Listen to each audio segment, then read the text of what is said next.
Saiu agora 4 notícias do Timão. Pois são notícias quentes que quando eu fiquei sabendo quase saí de costas. Então já faço aquele convite especial. Se você é Corinthians de verdade, já se inscreve aqui no canal, deixa o like e acompanha até o fim. Porque no final quero muito saber a sua opinião sobre tudo isso. Bom, o Corinthians está vivendo um drama que preocupa demais a comissão técnica, a diretoria e, claro, cada torcedor que acompanha de perto a caminhada do time.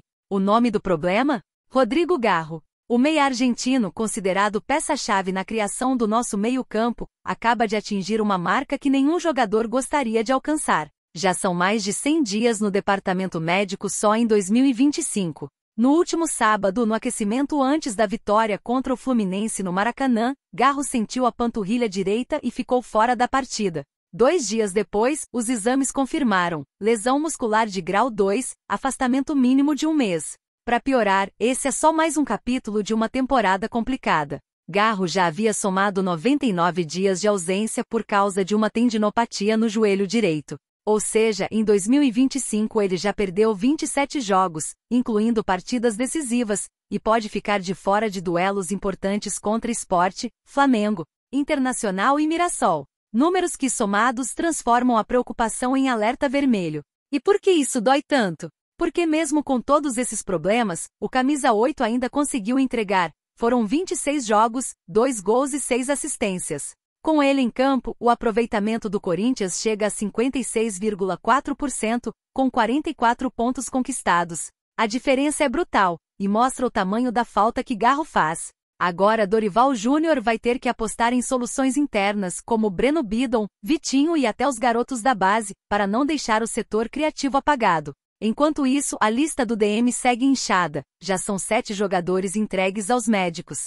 Uma dor de cabeça que parece não ter fim. E o próximo teste já tem data. Neste domingo, às 17h30, o Timão encara o Sport na Ilha do Retiro, pela 24ª rodada do Brasileirão. A expectativa é de soluções imediatas, mas também cresce a preocupação sobre até quando poderemos contar com Garro como protagonista. E como se não bastasse o drama do nosso meio-campo, o nome do Corinthians também ecoa fora do país. Olha que curioso, Virgil van Dijk, um dos maiores zagueiros do mundo, revelou que Memphis Depay vive falando sobre o Timão na seleção da Holanda. Segundo ele, Depay citou várias vezes a paixão pelo Corinthians, destacando o tamanho do clube e até ajudando a colocar o Brasileirão no radar europeu. Van Dijk chegou a dizer: "Nós já escutamos muitas histórias. É incrível que ele tenha se tornado o maior artilheiro da Holanda. Tenho muito orgulho dele. Ele colocou o Brasileirão no mapa da Holanda, mais pessoas estão assistindo agora." Só que dentro do clube a vida de Depay não anda nada simples. O holandês se irritou por ter sido escalado contra o Atlético PR, pouco tempo depois de jogar pela seleção, e a polêmica repercutiu forte. Dorival precisou negar qualquer discussão com ele, dizendo que o foco sempre foi a classificação. Mas Depay também se pronunciou nas redes, criticando a imprensa e prometendo falar tudo em breve. Mais um fogo nos bastidores que só o Corinthians consegue viver. Falando em Dorival, é impossível não destacar a transformação defensiva do time com ele. Comparando com Ramon Dias em 26 jogos cada, o Corinthians sofreu 30% menos gols sob o comando do brasileiro, foram 20 contra 28 no período do argentino. A defesa, que era um problema sério, agora é muito mais sólida. O aproveitamento total ainda é inferior ao de Ramon, 56,4% contra 62,8%. Mas é preciso lembrar que Dorival enfrentou um calendário mais pesado, sem Paulistão, e ainda conviveu com desfalques sérios como Yuri Alberto, Depay e o próprio Garro. Mesmo sem encantar, o time vem sendo eficiente. A vitória por 1-0 sobre o Fluminense no Maracanã, com um gol de Mateuzinho, provou isso. O Corinthians não deu show, mas conquistou 3 pontos que afastaram o time da zona de perigo e colocaram o G6 no horizonte. Hoje, o Timão soma 29 pontos, ocupa a 9ª posição e tem 42% de aproveitamento. E olha que curioso, até as inteligências artificiais estão palpitando nos jogos do Corinthians. O ChatGPT cravou que o Timão vence o Sport por 2-0, aproveitando o bom desempenho como visitante. Já o Google Gemini também colocou o Corinthians como favorito, mas apostando no 1-0, explorando uma falha defensiva do adversário. É claro que tudo isso são apenas previsões, mas não deixa de ser interessante ver até as máquinas reconhecendo o peso do Corinthians. O fato é que o clube segue vivendo esse turbilhão. drama com lesões, craque europeu falando do Timão. Números que mostram evolução sob Dorival e até inteligências artificiais apontando o Corinthians como favorito. Só esse clube consegue misturar emoção, polêmica e expectativa desse jeito. Agora eu quero ouvir de você, torcedor. Como você vê a situação do Garro? Acha que ele ainda pode ser decisivo em 2025 ou está virando um problema? Depay merece respaldo da Fiel ou está passando do limite com essas polêmicas?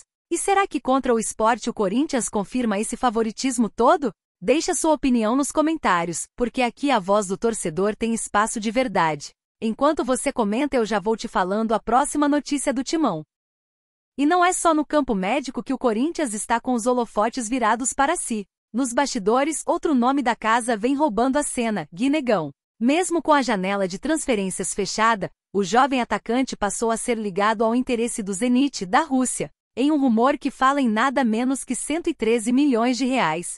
Só que apesar de toda essa especulação, a diretoria do Timão garante que não chegou nada de oficial até o momento. Segundo a apuração de Samir Carvalho, o clube está incomodado com a forma como esses rumores surgiram, suspeitando até da influência de agentes tentando valorizar o atleta no mercado. O fato é que por enquanto, o Corinthians não tem qualquer proposta em mãos. E a verdade é que Guinegão ganhou espaço justamente no momento em que o time mais precisava. Sem Yuri Alberto, Dorival Júnior apostou no garoto, que respondeu em campo. Já são 11 jogos, 4 gols e uma assistência pelo profissional. É desempenho que chama atenção, claro, mas a posição da diretoria é clara. Ele faz parte do planejamento.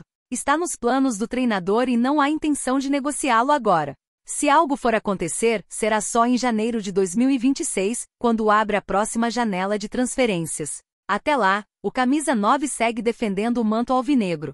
Enquanto a novela sobre Guinegão ganha força, o departamento de futebol comandado por Fabinho Soldado trabalha em outra frente, a de renovações. O primeiro nome da lista é o do lateral esquerdo Fabrício Angileri, que tem contrato até o fim de 2025. Caso não renove logo, a partir do meio do ano que vem ele já poderia assinar pré-contrato com qualquer outro clube. Mas o argentino já sinalizou que a prioridade é seguir no Corinthians, e isso dá tranquilidade para a diretoria costurar o acordo. E se de um lado a gente fala de quem pode sair ou renovar, do outro a gente fala de quem já está escrevendo história dentro de campo. Mateuzinho, o lateral direito que chegou com expectativa, está virando realidade. Foi dele o golaço de falta que garantiu a vitória por 1-0 sobre o Fluminense no Maracanã, um resultado fundamental para dar moral ao time e afastar qualquer fantasma de crise. Esse gol não foi qualquer gol, colocou Mateuzinho no ranking dos laterais do Corinthians que mais marcaram de falta neste século. Ele já soma 2 tentos assim, igualando Eduardo Ratinho e superando ninguém menos que Fábio Santos, ídolo recente da Fiel, que marcou apenas uma vez dessa forma. Na frente dele, só nomes pesados como Coelho, 9 gols, Rogério, 6 e André Santos, 4. O detalhe é a eficiência. Enquanto outros jogadores precisam de muitas tentativas para balançar as redes, Mateuzinho aproveitou suas poucas chances, com apenas 2 cobranças diretas. Já alcançou o mesmo número que Hulk, do Atlético Mineiro, precisou de quase 20 para fazer. Além disso, o lateral está muito perto de quebrar um recorde do clube. A marca de mais gols de falta em uma temporada na última década é de 3, atingida em 2024. Com 2 gols só neste ano, ele pode superar essa barreira e cravar de vez seu nome entre os especialistas da bola parada no Corinthians. A verdade é que Mateuzinho está vivendo o melhor momento da carreira. Com 3 gols em 2025, ele já supera seu desempenho ofensivo em todas as temporadas pelo Flamengo e mostra que aqui no Timão, encontrou o ambiente certo para evoluir. E o próximo desafio vem aí, no domingo, dia 21, às 17h30, o Corinthians encara o Sport, fora de casa, pela 24ª rodada do Brasileirão. É mais uma oportunidade para Mateuzinho confirmar a fase artilheira, para Guinegão mostrar que merece a confiança de Dorival, e para o time provar que, mesmo cheio de desfalques, segue vivo e forte na disputa.